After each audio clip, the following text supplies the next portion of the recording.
Hey everybody, this is Nick Baldwin, and today I'm being joined by the PFL Europe Director of Fighter Operations, a color commentator, a former UFC title challenger. He's one of the brightest minds in the fight game, and dare I say, a master of all trades. It is the one, the only, Dan Hardy. Dan, how are you?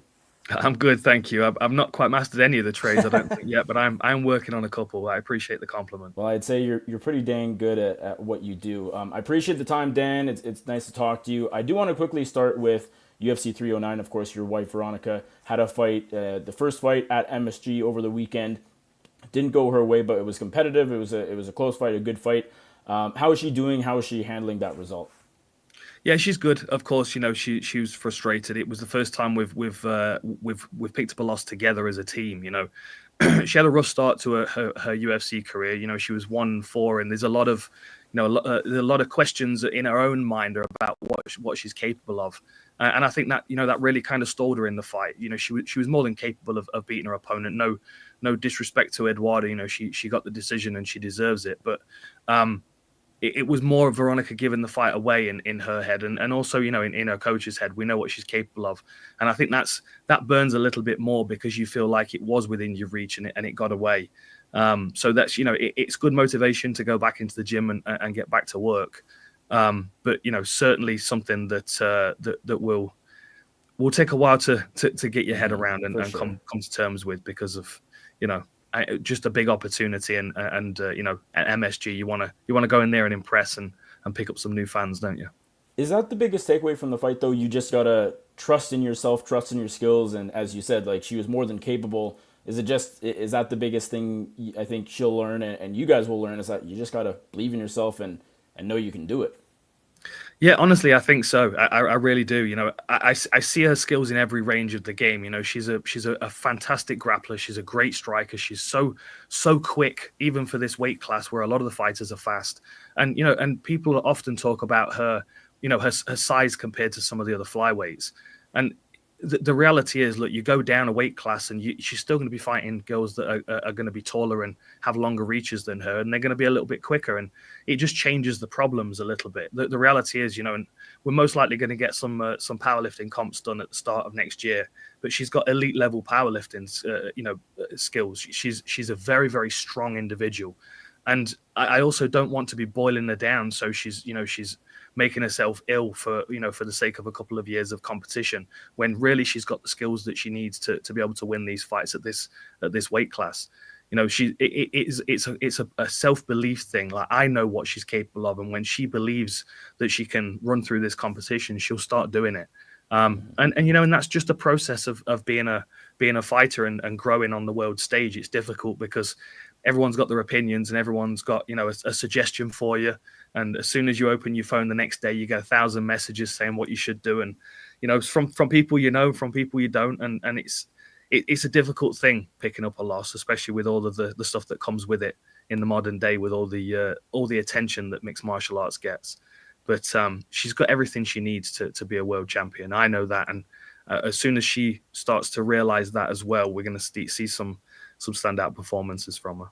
All right. Well, glad to hear that she's handling things all right. Of course, the 2024 PFL Championship is just a week away, 8 days away from time of recording. Big card, 6 title fights as per usual. What I want to ask first is, obviously you're going to be there, you're going to be watching all of them, but in a different world, if you could only pick one, which one is it? Which gets you excited the most of the main card title fights? Man, honestly, I mean, this might be predictable, but I'm really excited to see the Dakota Taila Santos fight. You know, Santos, I've held her in high regard in the flyweight division for a long time. She's proven herself at the top level. She's very, very tough, well-rounded, well-conditioned. She proved that in that fight against Liz Carmouche. No one beats Liz Carmouche easily in this weight class. I do feel like Taila Santos is a real elite level fighter, and the first one potentially that Dakota stepped in there against, and is going to be really tested. Dakota came through the PFL Europe brackets and won the flyweight championship here, and then has moved over onto the global scene and continued that success and that momentum. Still undefeated, still running through the competition with relative ease. But a lot of people are talking about whether this is the fight to stall that momentum. Whether Taila Santos has got enough skills and experience to be able to derail the hype train. And I certainly know from talking to other fighters, there are a lot of camps that are waiting to see Dakota struggle, which is going to be an interesting thing for Dakota to deal with as well. It's a new problem for her this year around, having fighters turn against her because of the potential that she's showing. You're saying fighters, you think a lot of fighters are against her, turning against her because she's just as good as she is, or what exactly is it that she's doing that people don't like? Is it just that, yeah, she is that good? There just seems to be a lot of animosity going into the playoffs. I spoke to these fighters before their regular season fights and their playoff fights, and the narrative was the same every time. Dakota feels like the rest of the division are on her case, and the rest of the division feel like she's the one that's being focused on, and that's not fair on the rest of the division, especially if you've got the likes of Liz Carmouche and Taila Santos in there. A lot of these fighters are looking forward to the opportunity to be able to make a name off someone like that, and no one's been able to so far.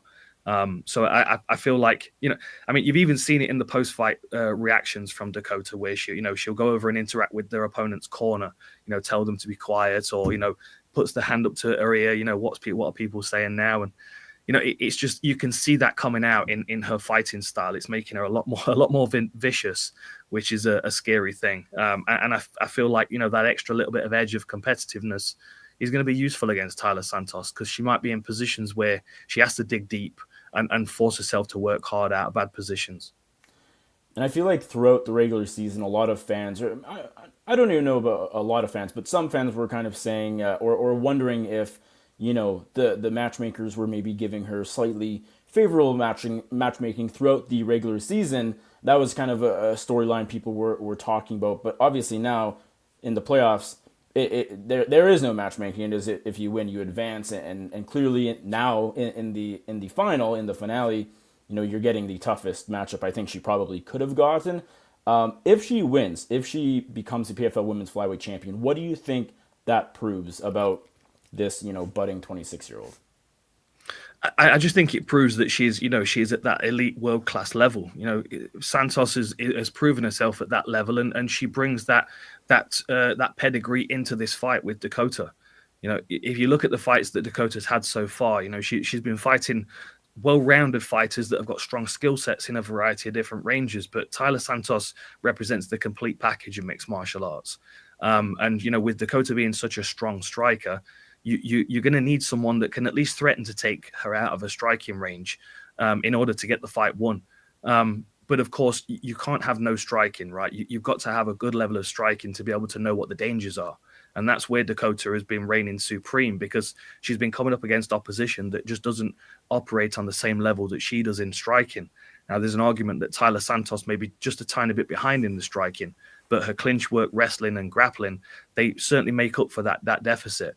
So if at any point this fight closes down range, and I do expect this fight to be settled in the clinch, if Dakota's able to make space and land knees and get away, or if Santos is able to, get the body lock, close her down and put her on the mat, that I feel is where this fight is determined. And it might not be the first takedown from Santos that gets the fight won, but, the persistence of those takedowns over the time, that's really where I think, someone could get to Dakota, and most likely what Dakota's been working really hard on at American Top Team. I think it's a little still premature to call Ditcheva the face of the PFL just because she hasn't won a title yet. She's still on her way up.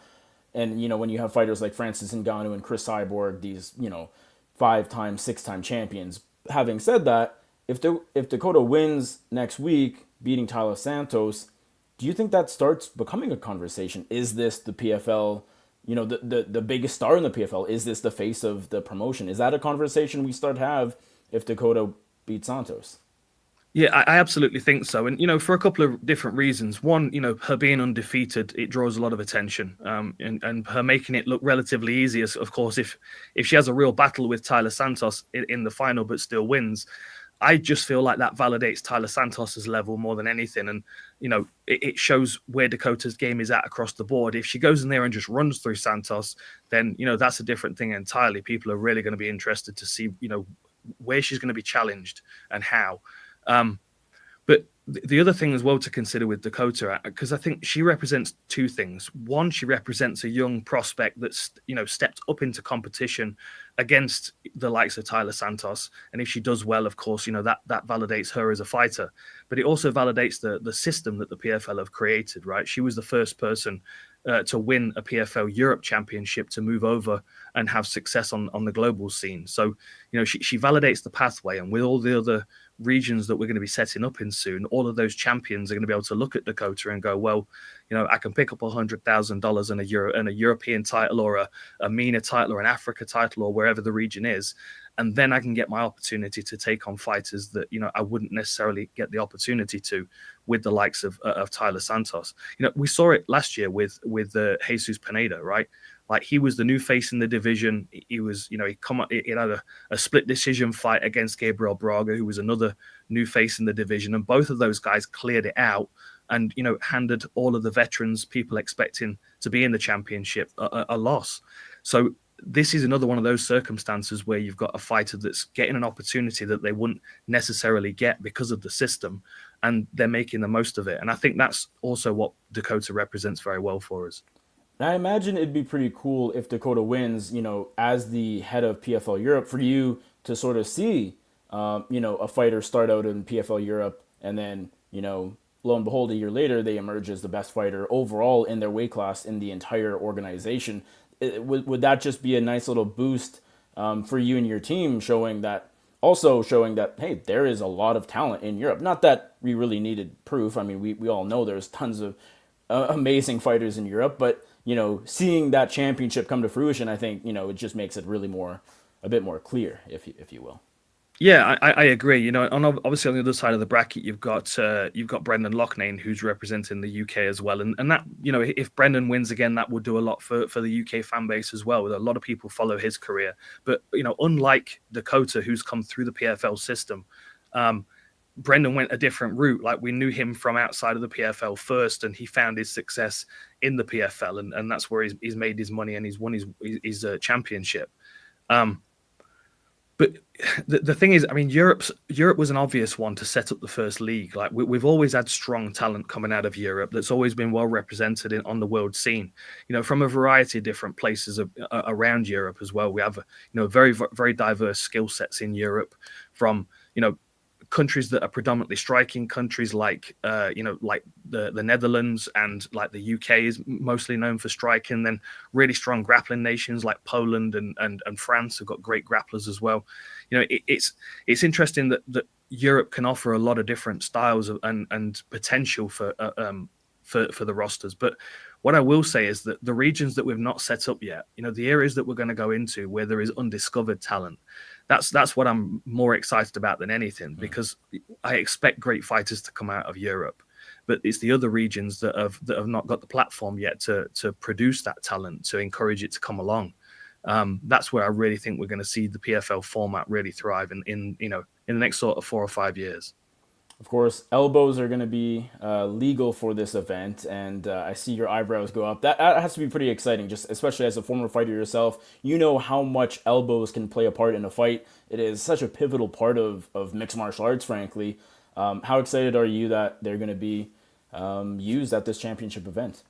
Oh, man, I'm so excited. As soon as I joined the PFL, I've been pushing for elbows, just generally across the board. Every fight, let's do it. Yeah. I love elbows as an art form in mixed martial arts. I think that there's a lot to be discovered about the art of elbows as well. And I think, if especially the likes of Dakota in the standing ranges, Brent Primus on the ground, you can imagine him with elbows from top position. It's a scary thought. And I feel like fighters are, they're able to keep the fight moving better when we've got elbows. It's easier to judge the grappling exchanges when you add elbows in. And I also think it encourages fighters to try and look for a finish, because obviously if you open up to try and throw a punch when you're in a top position, it's much easier to escape a position, whereas you don't have to give nearly as much space with an elbow strike, and they can be just as damaging, if not more, at times. So I'm just glad generally that we've got elbows in the PFL finally, and I'm pushing for it to be just a mainstay for all of our fights moving forward. I've not quite won that battle yet, but I'm working on it. I was gonna say, do you think we get them in the 2025 season? I guess the last call probably goes to Don Davis and Pete Murray. I assume. I'm just guessing. That would make sense. Do you think you can convince them for next year? Look, I think so. You know, I think it's an easy argument to make. You know, I feel like elbows they're an integral part of the sport of mixed martial arts. They're a very exciting aspect of the striking arts as well. Even if you take them out of mixed martial arts, I've always loved elbow strikes. They were always a big part of my game. And I look at other fighters on the roster and think to myself, man, you've got good elbows. I bet you would like to use them. And I'm a fan. I want to see people throw elbows, especially if the fight hits the ground. It's way more dynamic if we have elbow strikes included as well. And the one other thing that I think is helping is that because the rules are going through a slight change at the moment as well, with the 12-6 elbows and the downed opponent rule. I feel like this is a good opportunity for us as the PFL, as a family, as a promotion, just to go right. We're aligned with MMA now with the unified rules, and what you see everywhere else is what you can expect to see here. And same for the fighters. If you're an MMA fighter, you can expect to be able to use the full MMA skill set here. And I always make a good argument for elbows in a variety of different ways. One of the best ones being a poll that I did on my social media, I don't know, a few weeks ago now, and I had 7,000 votes, and there was 5% against elbows. I mean, it speaks for itself, and I think that 5%, if I explain to them the art of an elbow strike, then I think I could talk them around as well. It's an integral part of mixed martial arts, and I feel like it's time for us to align ourselves with that rule set. Time is going by quickly, so I just want to jump ahead to a couple more things before I let you go, Dan. Francis Ngannou, of course, getting back on track last month. Big win over Renan Ferreira in his first fight in MMA in nearly 3 years. Two-part question. What do you think he should do next for his career? What is best for Francis and his team? And what do you personally want to see him do? I mean, look, I want to see him in mixed martial arts. I think that's where his full skill set is on show, and I think that's where he's the most dangerous. He's the most free in mixed martial arts. I don't mind him doing more boxing matches, but of course he's shedding massive parts of his skill set that could potentially be very useful in getting victories. I mean, it's difficult because I don't know what offers he's got coming onto the table from the boxing world, and what they look like opponent-wise, money-wise. I mean, I'm sure there's a lot of enticing things coming in his direction right now. But as a fan, I want to see him fight in mixed martial arts. We've got the PFL 2024 Championship coming up, and Goltsov and Popov fighting for that, and both of them tough, durable individuals. Popov obviously on a win streak and a bit younger and a fresher face, so certainly could be a very interesting opponent for Ngannou. But if Goltsov finally gets his hands on the belt as well and wins impressively, then I think we have a number one contender there. And I'm also as a fan, I'm also open to the idea of crossovers. I saw Rug called him out. I won't mind seeing a PFL 1 Championship crossover with 2 belts on the line or something like that. As a fan, I'm just excited to see him back in the sport of mixed martial arts. And as impressive as his win was, I wouldn't have minded seeing a couple more minutes of him in there, to be honest. Yep, absolutely. You put out a poll on Twitter a couple of weeks ago, and I just want to ask you exactly what you asked everybody who follows you on Twitter. After what we saw last weekend at MSG, do you think we get Jon Jones and Tom Aspinall? Man, my opinion's changed a few times. First of all, I thought to myself, and all the way up pretty much to the press conference, I thought to myself, there's no way we're getting this. And I feel like Jones is potentially trying to negotiate in a public forum so he can push his value up. But at the same time, I don't think it's doing anything for his brand. There's one thing to say, he doesn't deserve it and blah, blah, blah. But if that potentially helps him with his negotiations with the UFC, it has an equal detriment on his brand in the sport of mixed martial arts.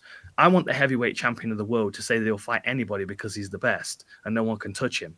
And I think whenever you start to see, someone who's holding a belt who doesn't want to fight the number one contender, I just think it starts to undermine their brand. And I feel like Jon suffered from that a little bit this week, if I'm honest. I love Jon. I've always been a huge fan of Jon Jones, and I've learned a lot from watching him. And I appreciate his ability to express MMA in a way that nobody else on the planet can do. And I say that with all seriousness. But there is a difference between being the current heavyweight champion and being the pound for pound best. And I don't know as Jon Jones is the current best heavyweight on the planet. He may still very well be the pound for pound best, and he's his credentials and his skill set speak for themselves. But I feel like he's done a lot of damage to his brand this week by talking the Aspinall fight down. So all the way I thought no, there's no way this will be the last time we see Jon Jones. He's going to retire. He's going to get injured. We won't see him fight Aspinall. And then what Dana said at the press conference, if Jon Jones wants to fight again, he'll fight Tom Aspinall. And now I'm thinking to myself, wow, that just changed things entirely, because now Jon's been forced into a corner publicly where the UFC have basically said you either fight Tom or you don't fight again. And that now puts Jon Jones backed up against a wall where he really felt like he had all the cards because he's got the title. It's a very, very interesting scenario. And also I think sheds a lot of light on, the fighters' relationships with the UFC, with the promotion. And when they expect to be treated with a certain amount of gratitude, it's not always there.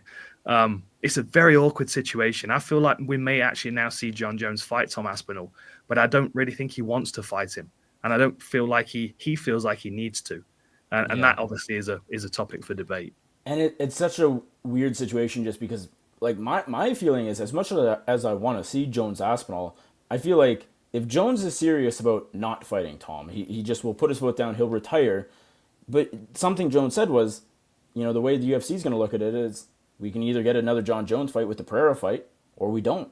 And that's a big pay-per-view fight. That's a big pay-per-view card. I just wonder if Dana White, even though he's saying right now no interest in Jones Pereira, if that's the only option, if it's nothing or Jones Pereira, maybe they'll end up doing that. I don't know. It's tough to say.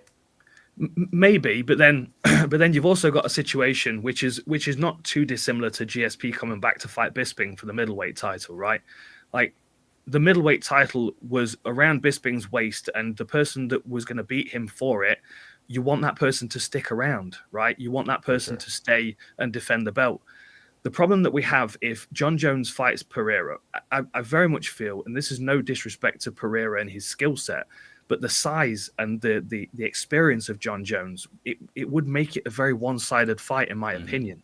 Yep. Like, I don't understand. Like, Jon Jones was never going to make middleweight. Pereira was a middleweight a little while ago. Jon Jones has now grown himself into a heavyweight division, and I feel like Pereira, even if he gained weight, he would still look undersized compared to Jon Jones. And I've seen photographs with him before, etc., etc. People in training camp, people out of training camp, shoes on, boots on.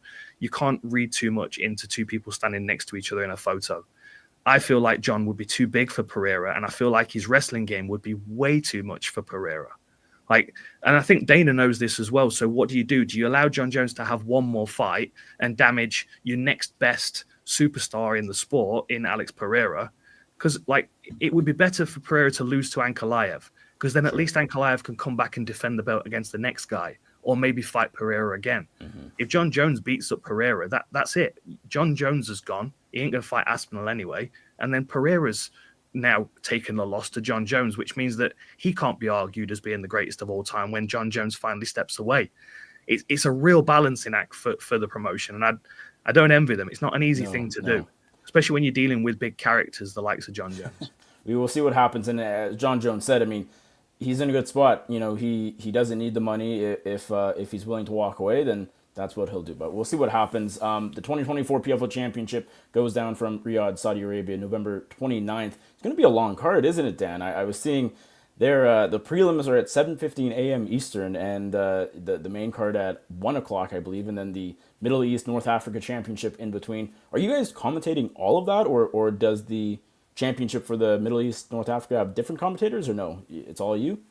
No, I'm going to be on the call for the whole night. They offered just to kind of to cycle us in and to spread the commentary duties out a little bit, but honestly, if there are fights are on, I want to be cage side Well, calling. sure. No, I I'm get not that. bothered who's fighting. And I mean, we've got some fights on this card that aren't for championships that I think are really, really interesting as well. So Sure. yeah, I'll be on the call for the whole time, and I'll be enjoying myself. How do you mentally prepare for that? That must be the longest. That's going to be one of the longest events I think we've ever seen. Yeah, I think so. I think so. I mean, I've had some practice. I've done some long events before, but at the same time, I don't really notice once the fights have started, like where the energy's going and the audience is building up, and we start getting some stoppages. You're just in the moment. I'm just flowing from Yep. one fight to the next. I've got a bunch of sweets on the table. I just keep eating and keep my sugar levels cruising at a manageable level, and I'm good for hours. It's good. It's a good thing that you like to watch MMA. That is for sure. Dan, appreciate the time very much, and good luck with everything as we get into the PFL Championship next week. Thank you very much. Good talking to you. Awesome.